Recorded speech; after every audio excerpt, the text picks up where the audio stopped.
it's your college buddy Noella here with some interesting tips for you again. And in today's video, we're going to be talking about summer classes. If it's your first time joining me, I'm Noella and I help current and aspiring college students like you figure out what this college thing is really all about with experiences from other college students and my humble self. Today's video is going to be long, like isn't all my videos, but seriously, I'm emphasizing this because I'm going to be dishing out everything you need to know about summer classes. Like after this video, you're going to be full. So I'm encouraging you guys not to skip this video, watch it till the end because you might miss something very important. And I promise to be precise. So let's jump right into it. As you all know, this is my last summer as an undergrad, and my whole thing was walking the stage next year with my diploma and not having to come back to school and take any summer classes. So I decided to take 3 classes this summer session. And believe me, it happens more often. Students are allowed to actually walk the stage. Then they can take the remaining classes in the summer in order to get their diploma. For example, my friend Etiana, who did a video with me on my channel about how she went from UMass Boston to North Shore Community College and to Salem State University, is taking a summer class right now, and she already graduated in May. And if you haven't watched that video, I encourage you to go watch it. I'm going to put the link below and also at the end of this video.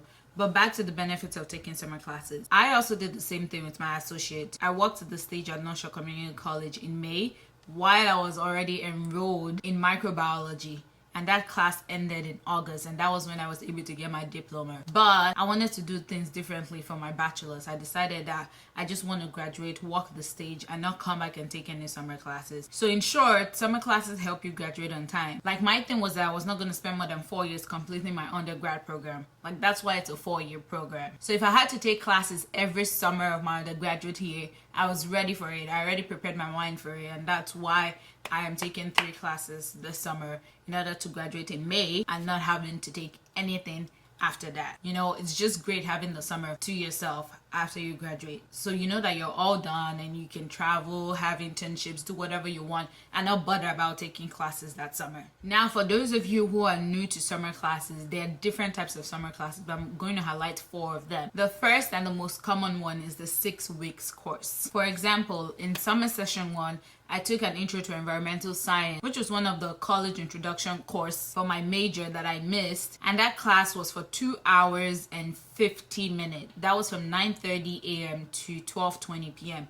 However, the professor did let us out earlier, but that's an example of a 6 weeks course. We met Mondays and Wednesdays twice a week for roughly 3 hours. And like I said, the professor did let us out early. So I would say we met for like 2 hours per class day. So 2 hours on Mondays and 2 hours on Wednesdays. The second and most common type of summer courses that you would see is the 8 to 10 weeks program. This is usually science-based. It usually has a lab. For example, my microbiology course that I took while at North Shore started in May and ended in August. And we only had the week of Independence off. So that was our vacation. Other than that, you had the entire summer to take that course. And a lot of people do drop out from those science courses because it's really intense and it's in the summer. But if I can do it, you can do it too. The third type of summer classes is the 5-day summer course. And this is going to be my first time taking it. So I'll be taking the sociology course from July 29th, which is a Monday, to August 2nd, which is a Friday.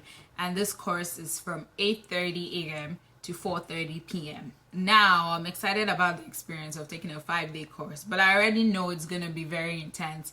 I've seen the syllabus and it involves a lot of reading. I start that course in roughly 2 weeks. So let me know in the comments below if you want an update of my experience taking a 5-day course. Number 4 isn't really a 6-week or an 8-week or a 10-week course. For example, my community nutrition course was stated for 6 weeks. However, I still had an online exam after the class ended, and I still have a project that has to be done by August. So technically, the class isn't over until I'm done with my project and I get my grade, which is going to be in August. So be careful when registering for summer courses.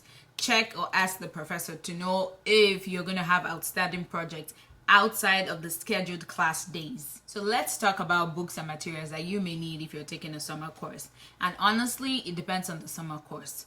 For example, when I was taking my microbiology course in the summer, the professor told us to buy a lab manual. However, we did not make use of that lab manual and I had to return it to get my refund. So do not open a textbook, even if it is 50 cents, without asking the professor if you are going to use it for that class.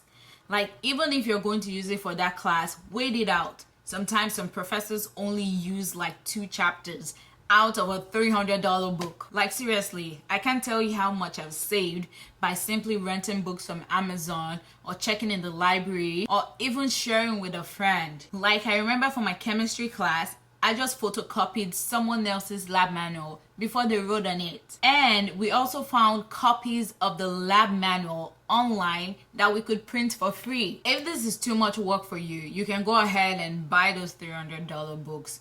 But after my AMP teacher told us to rip pages out of our lab manual and pass it in order for her to mark it because she did not want piles of books on top of her table, I decided to be smart about spending money on books that you're eventually going to rip out or not even use. So back to my original gist. You won't always need books for summer courses. For example, my environmental science course that I just finished, there was no book assigned to that course. Most of our assignments were online and we had these discussion questions that we had to respond to the professor but not the students. It was like a mini essay and we had 4 in total, so it wasn't that bad. So on the first day of our environmental science course, a girl actually walked into class with the book. Like, I think she rented it from Amazon or somewhere, but the professor was like, I hope you did not get that book for so much money because we're not going to be using that in class. I was like, this girl should really watch New Orleans Nuggets on YouTube to get tips on how to save money while in college, because I mean, she had already rented that book, and of course renting costs money. You can't get your refund back,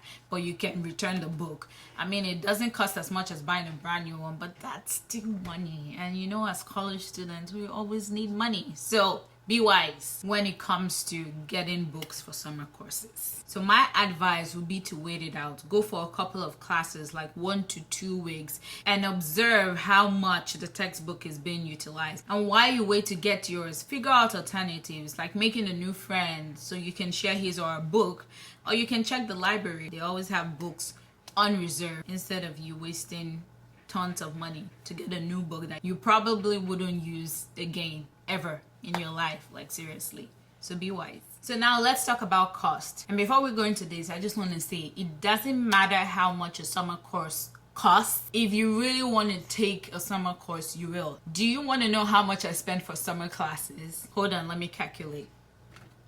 So I spent $4,960 for community nutrition course at Simmons, private schools, and I spent $735 for my environmental science course at Nurture Community College, and I will be spending over $1,000, so $1,092.05 for the sociology course I will be taking at Salem State University for summer 2.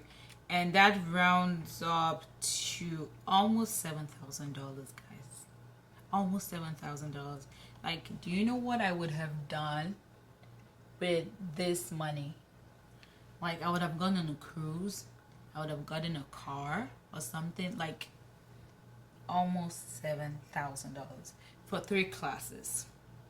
Like, this is outrageous. But luckily for me, I had a $2,000 scholarship from being a PTK member that I got from Simmons University, and that was put towards my summer course. Now, this scholarship did not just fall into my lap. I knew that I was going to be taking 3 summer courses, and I had to find money some way to take these courses. So I went in search for scholarships.